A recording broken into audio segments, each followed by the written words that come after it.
Hello everyone, I am Ankit Kumar and I welcome you all to Education Circuit. और आज हम आपके सभी अपकमिंग कॉम्पिटिटिव एग्जामिनेशंस, जो भी एग्जामिनेशन आप देने जा रहे हैं like AFCAT, NDA, CDS, INET, CAPF या रेलवे या एसएससी, जितने भी गवर्नमेंट कॉम्पिटिटिव एग्जामिनेशंस होते हैं उन सभी के लिए very very important defence current affairs cover करेंगे। और ये सभी बहुत ही ज़्यादा इंपॉर्टेंट क्वेश्चंस हैं। ऐसे ही क्वेश्चंस आपको एग्जामिनेशंस में हर बार पूछे जाते हैं और ये ऐसे क्वेश्चंस हैं कि आपको ऐसे ही क्वेश्चंस आपके एग्जामिनेशंस में डायरेक्टली एज इट इज़ देखने को मिलेंगे। ओके, तो चलिए शुरू करते हैं। And before starting don't forget to click on subscribe button and active all notifications by clicking on bell icon, जिससे कि आपको आगे आने वाली इसी टाइप की very very important current affairs and GK से related videos time to time मिलती रहें और आप अपने एग्जामिनेशंस में अच्छा परफॉर्म कर सकें। ओके, टेलीग्राम ग्रुप जरूर ज्वाइन कर लीजिए because we keep on sharing important data on Telegram, और टेलीग्राम का लिंक नीचे डिस्क्रिप्शन बॉक्स में दिया हुआ है। राइट, चलिए शुरू करते हैं। Question number 1 is which city will host defence expo 2022। देखिए, डिफेंस एक्सपो क्या होता है कि डिफेंस से रिलेटेड जितनी भी न्यू रिसर्च एंड प्रोडक्शन होती हैं उन सब की एक तरीके से प्रदर्शनी होती है। जैसे कि बुक फेयर होते हैं, वहाँ पर प्रदर्शनी होती है, तो ऐसे ही डिफेंस के जितने भी नए नए प्रोडक्शन होते हैं उन सभी की एक तरीके से प्रदर्शनी होती है। और उसमें फॉरेन कंट्रीज से लोग आते हैं और देखते हैं, और यदि उनको कोई भी चीज़ पसंद आती है, जैसे कि हमारा तेजस फाइटर एयरक्राफ्ट है वो काफ़ी कंट्रीज़ को पसंद आया है। ओके, ब्रह्मोस क्रूज़ मिसाइल है वो भी काफ़ी कंट्रीज़ को पसंद आई है। तो फिर जब पसंद आ जाता है तो दोनों कंट्रीज़ के बीच में मेमोरेंडम ऑफ अंडरस्टैंडिंग साइन हो जाते हैं और डील हो जाती है और फिर वो सेल कर दी जाती है। तो आप ये समझ सकते हैं कि ये एक तरीके से एक मेला है। ओके, वहाँ पर लोग आएंगे, देखेंगे, प्रदर्शनी लगी होगी। तो देखिए, डिफेंस एक्सपो 2022 10 मार्च टू 13 मार्च 2022 तक गुजरात के गांधीनगर में कंडक्ट कराया जाएगा। ओके, और इसमें वर्ल्ड की अराउंड 100 कंट्रीज पार्टिसिपेट करेंगी। और ये डिपार्टमेंट ऑफ डिफेंस प्रोडक्शन और गुजरात गवर्नमेंट के बीच में एक मेमोरेंडम ऑफ अंडरस्टैंडिंग साइन हुआ है, जिसके तहत ये डिफेंस एक्सपो गुजरात के गांधीनगर में कंडक्ट कराया जा रहा है। ओके, और देखिए, डिफेंस एक्सपो का जो मेन एम है वो हमारी मेक इन इंडिया जो ड्राइव है उसको make for the world drive में कन्वर्ट करने का है। हमारा जो मेन फोकस है वो डिफेंस हब बनने का है। ओके, जैसे कि हमारी मेक इन इंडिया ड्राइव चलती हुई आ रही है, हमारा जोर ये है कि हम बाहर से खरीदने की बजाय कोई भी डिफेंस इक्विपमेंट खुद इंडिया में बनाएं। तो अब हमारा जोर ये है, हमारा फोकस ये है कि हम अपने लिए भी बनाएं और हम दूसरों के लिए भी बनाएं, हम बेचे भी, हम एक मार्केट भी बने। तो उससे क्या होगा कि जब हमारा एक्सपोर्ट बढ़ेगा तो हमारी जीडीपी बढ़ेगी और हमारी कंट्री फिर डेवलप करेगी और हमारी जो दूसरी कंट्रीज पर डिपेंडेंसी है वो कम हो जाएगी और हम एक आत्मनिर्भर भारत कंट्री बनेंगे। ओके, तो ये काफ़ी इंपॉर्टेंट है और ये क्वेश्चन अक्सर पूछा जाता है एग्जामिनेशंस में डिफेंस एक्सपो से related because it is very very important topic. Right, let's move on. Next question is Surya Kiran, a joint military exercise conducted between which countries। देखिए, सूर्य किरण एक जॉइंट मिलिट्री एक्सरसाइज है, तो पूछ रहा है कि ये किन दो कंट्रीज के बीच में कंडक्ट कराई जाती है। जॉइंट मिलिट्री एक्सरसाइज से अक्सर क्वेश्चन पूछा जाता है डिफेंस के सेक्शन में, डिफेंस के पोर्शन में जॉइंट मिलिट्री एक्सरसाइजेस काफ़ी इंपॉर्टेंट होती हैं आपके एग्जामिनेशन पर्सपेक्टिव से जीके के पोर्शन में। ओके, तो देखिए, सूर्य किरण इंडिया और नेपाल के बीच में होने वाली एक जॉइंट मिलिट्री एक्सरसाइज है और ये इस साल सितंबर 2021 में उत्तराखंड के पिथौरागढ़ में कंडक्ट कराई गई थी और ये इसका 15वां एडिशन था, यानी कि 15वां संस्करण था। ये सभी पॉइंट काफ़ी इंपॉर्टेंट हैं। क्वेश्चन ये पूछेगा कि कोई भी जॉइंट मिलिट्री एक्सरसाइज का नाम दे देगा, जैसा कि इस क्वेश्चन में दिया है, तो पूछ लेगा ये किन दो कंट्रीज़ के बीच में होती है। और इंपॉर्टेंट क्वेश्चन ये बनता है कि इसका ये कौन सा एडिशन था और कहाँ पर कंडक्ट कराई गई थी। ये 3-4 पॉइंट्स आपको किसी भी एक जॉइंट मिलिट्री एक्सरसाइज से पता होना चाहिए। ओके, और देखिए, जितनी भी very very important joint military exercises हैं जिनसे कि आपके एग्जामिनेशंस में क्वेश्चंस पूछे जाने के चांसेस हैं, उनको हम एक सेपरेट वीडियो में अलग से कवर करेंगे। तो आपकी वो कोई भी वीडियो मिस नहीं होनी चाहिए। उसके लिए आप चैनल को सब्सक्राइब कर लीजिए और ऑल नोटिफिकेशंस को एक्टिव कर लीजिए। राइट, और देखिए, यदि आपको ये वीडियोस अच्छी लग रही हैं सो प्लीज़ लाइक और शेयर जरूर करिए। ओके, और देखिए, आपके सभी कॉम्पिटिटिव एग्जामिनेशंस के लिए जो भी इंपॉर्टेंट टॉपिक्स होते हैं, जैसे कि Bharat Ratna, Padma awards, Grammy awards, Oscar awards, Khel Ratna etcetera, इन सभी टॉपिक्स पर हम वीडियोस ऑलरेडी बना चुके हैं। यदि वो आपने अभी तक नहीं देखी हैं तो जरूर देखिए। कंप्लीट प्लेलिस्ट का लिंक नीचे डिस्क्रिप्शन बॉक्स में दिया हुआ है। Okay, let's move on. Question number 3 is recently DRDO has test fired new version of Akash missile called Akash Prime from which testing range. देखिए अभी हाल ही में DRDO यानी कि defence research and development organisation, इसने अभी हाल ही में आकाश मिसाइल सिस्टम, ये एक एयर डिफेंस सिस्टम है जो कि surface to air missile system है। ये एनिमी बैलिस्टिक मिसाइल को एयर में ही उसको सेंस करके, उसको मतलब उसकी पोजीशन को फाइंड आउट करके कि हाँ भी किसी एनिमी कंट्री की हमारी तरफ मिसाइल आ रही है, उसको ये हवा में ही डिस्ट्रॉय कर देता है। ओके, इसको ज़मीन से दागा जाता है, so that is why it is called surface to air missile system. तो अभी हाल ही में DRDO ने इसका जो नया वर्जन है जिसका नाम है आकाश प्राइम, ओके प्राइम लगा दिया है, तो वो नया वर्जन हो गया है। तो क्वेश्चन ये है कि इसका अभी हाल ही में DRDO ने जो सक्सेसफुली टेस्ट फायर किया है इसको, वो कौन से टेस्टिंग रेंज यानी कि कहाँ से किया है। ओके, तो देखिए अभी हाल ही में DRDO ने आकाश प्राइम को उड़ीसा के इंटीग्रेटेड टेस्टिंग रेंज चांदीपुर से सक्सेसफुली टेस्ट फायर किया है। और ये पॉइंट काफ़ी ज़्यादा इंपॉर्टेंट है, ऐसे क्वेश्चन अक्सर पूछे जाते हैं एग्जामिनेशंस में। ओके, और इसको डिज़ाइन किया है DRDO ने और इसको डेवलप किया है यानी कि इसको मैन्युफैक्चर किया है भारत डायनामिक्स लिमिटेड ने, राइट। और ये एक surface to air missile defence system है और DRDO के करंट चेयरमैन हैं G सतीश रेड्डी। बहुत ही ज़्यादा इंपॉर्टेंट क्वेश्चन है ये, अपॉइंटमेंट से रिलेटेड क्वेश्चन है और एग्जामिनेशंस में ये क्वेश्चन अक्सर पूछे जाते हैं अपॉइंटमेंट से रिलेटेड। जैसे कि पूछ लेंगे कि CBI के हेड कौन है एंड इसरो के हेड कौन है, तो इस टाइप के जो क्वेश्चन होते हैं उनमें ये काफ़ी ज़्यादा इंपॉर्टेंट क्वेश्चन है, ये आपको पता होना चाहिए। और आपके लिए क्वेश्चन है कि DRDO का हेड क्वार्टर कहाँ पर है, ये आपको नीचे कमेंट बॉक्स में लिख के बताना है। हेड क्वार्टर भी बहुत इंपॉर्टेंट होता है आपके एग्जामिनेशंस के लिए, हेड क्वार्टर से भी क्वेश्चंस पूछे जाते हैं, राइट। चलिए आगे बढ़ते हैं। Question number 4 is recently which edition of OS Index joint naval exercise was conducted? Okay, देखिए अभी हाल ही में OS Index एक joint naval exercise है दो कंट्रीज़ के बीच में होने वाली। तो क्वेश्चन ये है कि इसका अभी हाल ही में कौन सा संस्करण यानी कि कौन सा एडिशन हुआ है। देखो जैसा अभी मैंने आपको पहले बताया था कि जॉइंट मिलिट्री एक्सरसाइज से रिलेटेड उसके वेन्यू, एडिशन और किन दो कंट्रीज़ के बीच में या किन 3 या 4 या और कई ज़्यादा कंट्रीज़ के बीच में वो एक्सरसाइज होती है, ये काफ़ी इंपॉर्टेंट होते हैं। तो देखो इसमें उसने यही पूछ लिया है। ओके, तो सबसे पहले देखिए OS इंडेक्स ऑस्ट्रेलिया और इंडिया की नेवी के बीच में होने वाली एक जॉइंट नेवल एक्सरसाइज है। और आप इसको याद कैसे करेंगे, ये देखो नाम से ही पता चल रहा है, इसका नाम ही इसी से बना है। इसके नाम में OS का मतलब है ऑस्ट्रेलिया और IND का मतलब है इंडिया और EX का मतलब है एक्सरसाइज। तो दोनों कंट्रीज के नाम को लेकर ये एक्सरसाइज का नाम बनाया गया है जिसका नाम है OS इंडेक्स। ओके, तो ये इंडिया और ऑस्ट्रेलिया के बीच में होने वाली एक जॉइंट नेवल एक्सरसाइज है। और इस बार का जो इसका लेटेस्ट एडिशन था, जो कि इसका 4th एडिशन था, जो कि 6 सितंबर टू 10 सितंबर 2021 तक ऑस्ट्रेलिया में कंडक्ट कराया गया था। और इस एक्सरसाइज का जो मेन पर्पस होता है वो इंडो पैसिफिक रीजन में पीस, सिक्योरिटी एंड स्टेबिलिटी को मेंटेन और डेवलप करने के लिए होता है। देखो इंडो पैसिफिक रीजन में काफ़ी डिस्टर्बेंस रहती है और सबसे ज़्यादा जो खतरा है वो चाइना के एग्रेशन की वजह से है। So for making it stable और यहाँ पर पीस क्रिएट करने के लिए ये एक्सरसाइजेस कंडक्ट की जाती हैं। और मालाबार एक्सरसाइज जो है वो भी काफ़ी इंपॉर्टेंट है, वो Indo Pacific region and bay of Bengal में कंडक्ट कराई जाती है for that purpose to create peace and stability. Okay, चलिए आगे बढ़ते हैं। Next question is defence ministry has placed an order of 118 Arjun tank mark 1A for Indian army with which company. देखिए अभी हाल ही में डिफेंस मिनिस्ट्री ने 118 अर्जुन टैंक मार्क 1A का ऑर्डर प्लेस किया है। तो क्वेश्चन ये पूछा जा रहा है कि ये ऑर्डर किस कंपनी के साथ में प्लेस किया है। ओके, देखिए अर्जुन टैंक जो है ये हमारा इंडिजीनियसली बिल्ट, ये स्वदेशीकरण से बनाया हुआ मेन बैटल टैंक है इंडियन आर्मी का। और इसका जो ये वर्जन है मार्क 1A, ये इसका लेटेस्ट यानी कि न्यूएस्ट वर्जन है।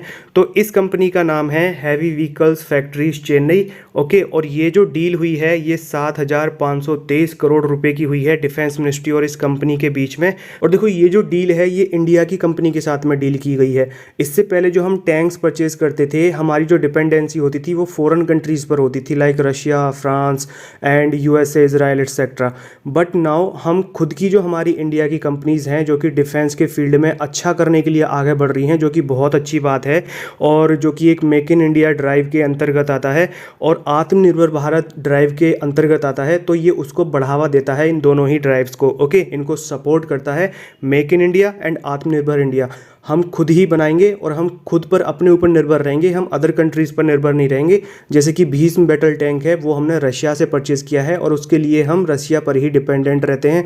उसमें जो भी रिपेयरमेंट से रिलेटेड चीज़ें होती हैं तो हमको रशिया पर डिपेंडेंट रहना पड़ता है। ओके, लेकिन ये जो हमारा टैंक है ये खुद का टैंक है और ये कंपनी हमारी खुद की है, इंडिया की है। So that is why it is supporting make in India and आत्मनिर्भर भारत ड्राइव। ओके, देखिए ये अर्जुन टैंक मार्क 1A जो है, इसकी fire power, mobility and survivability बहुत अच्छी है और ये स्टेबल और मूवेबल टारगेट्स को हिट कर सकता है। और ये इंडिया का इंडिजीनियसली डेवलप्ड जो मैन बैटल टैंक है, ये उसका लेटेस्ट वर्जन है, सबसे अच्छा वाला टैंक है। Okay, so this question is very very important. Let's move on.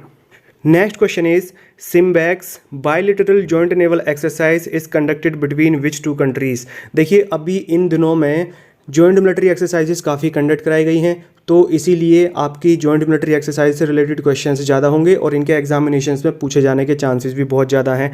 तो सिम्बेक्स एक बाईलेटरल जॉइंट नेवल एक्सरसाइज है। तो क्वेश्चन ये है कि ये एक्सरसाइज किन कंट्रीज़ के बीच में कंडक्ट कराई जाती है। ओके, तो देखिए सिम्बेक्स इंडिया और सिंगापुर के बीच में होने वाली एक जॉइंट नेवल एक्सरसाइज है जो दोनों ही कंट्रीज़ की नेवीज़ के बीच में कंडक्ट कराई जाती है। और इसके नाम से भी हम देख सकते हैं, एस का मतलब है सिंगापुर, आई का मतलब है इंडिया, एम का मतलब है मैरीटाइम और बी का मतलब है बाईलेटरल और ई एक्स का मतलब है एक्सरसाइज। ओके, देखो इनके नाम को आप समझिए थोड़ा। ये नाम जो हैं ये कंट्रीज़ के जैसे कंडक्ट होती हैं, जिन कंट्रीज़ के बीच में कंडक्ट होती हैं उसी से ये नाम फॉर्म किए हैं। तो आप इनकी रट्टा मारने की कोशिश ना करें, समझने की कोशिश करें। रट्टा मारने की कोशिश करेंगे तो ये आपको याद नहीं होंगे और कन्फ्यूजन रहेगा कि कौन सी एक्सरसाइज किन कंट्रीज़ के बीच में है। ओके, लेकिन यदि आप इनको ऐसे समझेंगे, जो इनका रीज़न है, जो इनका लॉजिक है, तो ये आपको बड़े आसानी से हमेशा के लिए याद रहेंगी। ओके, इस बार की जो ये एक्सरसाइज थी ये 2 सितंबर टू 4 सितंबर 2021 तक साउथ चाइना सी में कंडक्ट कराई गई थी और ये इसका 28th एडिशन था, यानी कि इसका 28वां संस्करण था। और इंडिया की तरफ से INS किल्टन, INS कोरा और P8I एयरक्राफ्ट ने इसमें पार्टिसिपेट किया था। राइट, देखिए ये काफ़ी इंपॉर्टेंट है। साउथ चाइना सी में जो चाइना का एग्रेशन है उसको काउंटर करने के लिए और अपनी प्रेजेंस वहाँ पर शो करने के लिए ये इंडिया के लिए काफ़ी महत्वपूर्ण एक्सरसाइज है, जो कि हम सिंगापुर के साथ में करते हैं, जो कि साउथ चाइना सी के सदर्न पार्ट में, जो सबसे साउथ का जो पार्ट है जो सिंगापुर के करीब आता है, वहाँ पर हमने इस एक्सरसाइज को कंडक्ट किया है। So that is why it becomes very very important. और देखिए इन वीडियोज़ को आप लाइक जरूर करिए, लाइक और शेयर जरूर करिए। यदि आप लाइक और शेयर करेंगे तभी पता चलेगा कि हाँ, जो कंटेंट मैं आपको प्रोवाइड करा रहा हूँ it is valuable and useful for you. तो उसी हिसाब से हम आगे आपको कंटेंट प्रोवाइड कराएंगे। Okay, let's move on. Next question is what is the name of India's first long range nuclear missile tracking ship commission to the Indian navy recently. Okay, देखिए बहुत इंपॉर्टेंट क्वेश्चन है ये। Indian navy में अभी हाल ही में एक शिप कमीशन हुआ है और ये शिप जो है इंडिया का पहला ऐसा शिप है जो कि एनिमी कंट्रीज़ की जो अपकमिंग बैलिस्टिक मिसाइल्स हैं, जो कि न्यूक्लियर कैपेबल मिसाइल्स होंगी, उनको ये हवा में ही सेंस कर लेगा और उनको एयर में ही हमारी रेंज में आने से पहले ही मिसाइल इससे दाग दी जाएगी और उसको हवा में ही डिस्ट्रॉय कर दिया जाएगा। तो इस शिप का क्या नाम है? ओके, बहुत इंपॉर्टेंट क्वेश्चन है। पहला शिप है ये इंडियन नेवी का, तो इसका नाम है INS ध्रुव। और देखिए इंडियन नेवी के जितने भी वेसल्स होते हैं, जैसे कि submarine, frigate, ships, aircraft carrier, सभी के पहले INS लगता है। INS का मतलब होता है इंडियन नेवल शिप। ओके, ये देखो क्या करेगा, ये अर्ली वार्निंग देगा about ballistic missile, upcoming ballistic missile जो होंगी एनिमी कंट्रीज़ की, उनकी ये अर्ली वार्निंग देगा कि भाई एनिमी कंट्री ने हमारे ऊपर ये बैलिस्टिक मिसाइल दाग दी है।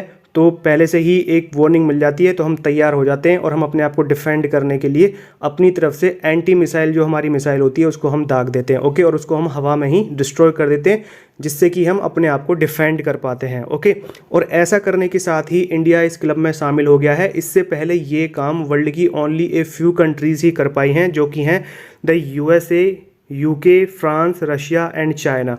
इन कंट्रीज़ के बाद में ये टेक्नोलॉजी हासिल करने वाला इंडिया छठा कंट्री बन गया है। ओके, यानी कि इस क्लब में शामिल हो गया है। So that is why it is very important. Let's move on. Next question is, recently Indian military participated in SCO exercise Peaceful Mission 2021. Where was this exercise conducted? Okay, देखिए SCO मतलब Shanghai cooperation organisation. SCO क्या है? जैसे कि western countries में NATO है, north Atlantic treaty organisation, ऐसे ही Asia में SCO है। SCO में इंडिया, चाइना, रशिया, पाकिस्तान, ये सभी कंट्रीज हैं, इनका एक ग्रुप है। जैसा वेस्टर्न कंट्रीज में नाटो एक ग्रुप है, तो SCO की जो कंट्रीज हैं इन्होंने एक जॉइंट एक्सरसाइज कंडक्ट की है जिसका नाम है पीसफुल मिशन 2021। तो क्वेश्चन ये है कि ये एक्सरसाइज कहाँ पर कंडक्ट कराई गई थी। ये बहुत ही इंपॉर्टेंट एक्सरसाइज है। देखो अभी तक जो हमने एक्सरसाइज देखी हैं वो बायलेटरल हैं, 2 कंट्रीज़ के या 3 कंट्रीज़ के बीच में होने वाली एक्सरसाइजेज हैं। ये एशिया की ऑलमोस्ट सभी पावरफुल कंट्रीज़ के बीच में होने वाली एक जॉइंट मिलिट्री एक्सरसाइज है जिसका नाम है पीसफुल मिशन 2021।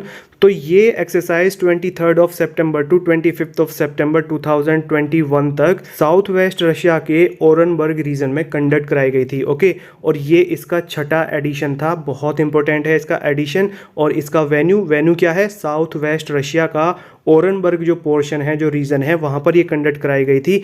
और इसका जो मेन मोटिव था वो था काउंटर टेररिज्म। ओके, काफ़ी इंपॉर्टेंट है। नाटो का एक तरीके से ये काउंटर है। एशियन कंट्रीज जो हैं like India, Russia, China, Iran etcetera, Pakistan भी है इसमें। ओके, चलिए आगे बढ़ते हैं। Next question is, Indian Army organized Vijoya Sanskritik Mahotsav in September 2021। In which city it was organized? देखिए सितंबर 2021 में इंडियन आर्मी ने एक फंक्शन यानी कि एक महोत्सव ऑर्गेनाइज कराया था जिसका नाम है विजोया सांस्कृतिक महोत्सव। तो क्वेश्चन ये है कि ये कहाँ पर कंडक्ट कराया गया था। ओके, तो देखिए ये महोत्सव इंडियन आर्मी के द्वारा वेस्ट बंगाल के कोलकाता में कंडक्ट कराया गया था और ये 26 सितंबर से 29 सितंबर 2021 तक कंडक्ट कराया गया था। और इसका जो मेन ऑब्जेक्टिव था वो 1971 में जो इंडो पाक वॉर हुआ था उसकी गोल्डन जुबली के लिए इसको कंडक्ट कराया गया था। और ये जो फंक्शन था ये स्वर्णिम विजय वर्ष सेलिब्रेशन के अंडर था, यानी कि उसी का एक पार्ट था। देखो 1971 में इंडिया और पाकिस्तान के बीच में जो वॉर हुई थी, पाकिस्तान ने इंडियन एयर बेसिस पर हवाई हमला किया था। ये दिसंबर 1971 में हुआ था। तो उसमें इंडिया ने बहुत ही अच्छे से रिप्लाई दिया था पाकिस्तान को। और तब तक पाकिस्तान और बांग्लादेश, ये पाकिस्तान ही हुआ करता था। बांग्लादेश को ईस्टर्न पाकिस्तान बोलते थे और जो एक्चुअल पाकिस्तान है उसको वेस्टर्न पाकिस्तान बोला जाता था। तो 1971 के इस वॉर में पाकिस्तान हारा था और पाकिस्तान ने सरेंडर किया था इंडिया को। पाकिस्तान के 93,000 सोल्जर्स ने इंडियन आर्मी को सरेंडर किया था और इस युद्ध के ख़त्म होने पर बांग्लादेश का जन्म हुआ था। बांग्लादेश पाकिस्तान का पार्ट नहीं रहना चाह रहा था। So that is why they supported us in this war और Bangladesh become a new country. Okay, और फिर 1972 में शिमला एग्रीमेंट हुआ था जिसमें कि हमने उन 93,000 जो पाकिस्तानी प्रिजनर ऑफ वॉर थे उनको हमने रिलीज़ कर दिया था, छोड़ दिया था। ओके, नेक्स्ट क्वेश्चन इज, समुद्र शक्ति is a joint naval exercise. Recently which edition of this exercise was conducted? देखिए अभी हाल ही में, जैसा मैंने पहले बोला था कि जॉइंट मिलिट्री एक्सरसाइजेस काफ़ी कंडक्ट कराई गई हैं। ओके, तो ऐसे ही अब ये एक्सरसाइज है समुद्र शक्ति। ओके, तो इसका कौन सा एडिशन कंडक्ट कराया गया था अभी हाल ही में, ये क्वेश्चन है, राइट। तो देखो समुद्र शक्ति इंडिया एंड इंडोनेशिया के बीच में होने वाली एक जॉइंट नेवल एक्सरसाइज है और इस बार 2021 में 20 सितंबर से 22 सितंबर 2021 तक ये एक्सरसाइज इंडोनेशिया के जकार्ता में कंडक्ट कराई गई थी और ये इसका 3rd एडिशन था, यानी कि तीसरा संस्करण था। ओके, इंडिया की तरफ से INS Kadmatt and INS Shivalik ने इसमें पार्टिसिपेट किया था। काफ़ी इंपॉर्टेंट एक्सरसाइज है ये। तो देखो ये हैं very very important defence current affairs for your all competitive examinations. और आगे आने वाली वीडियोस में हम इसी टाइप के very very important defence current affairs and GK से रिलेटेड टॉपिक्स कवर करेंगे। और देखो इसके अलावा भी जो हम डिफेंस करंट अफेयर्स कवर करा चुके हैं उनको भी आप जरूर देखिए। सभी का लिंक नीचे डिस्क्रिप्शन बॉक्स में दिया हुआ है एक प्लेलिस्ट के रूप में, ठीक है। GK के जितने भी वेरी इंपॉर्टेंट टॉपिक्स हैं उनकी एक कंप्लीट प्लेलिस्ट है, उन सभी को आप वॉच कीजिए। और इसी टाइप के very very important defence current affairs and GK से related topics time to time पाने के लिए इस चैनल को सब्सक्राइब कर लीजिए। आई होप आपको वीडियो अच्छा लगा होगा और यदि अच्छा लगा हो तो प्लीज़ लाइक और शेयर जरूर करिए।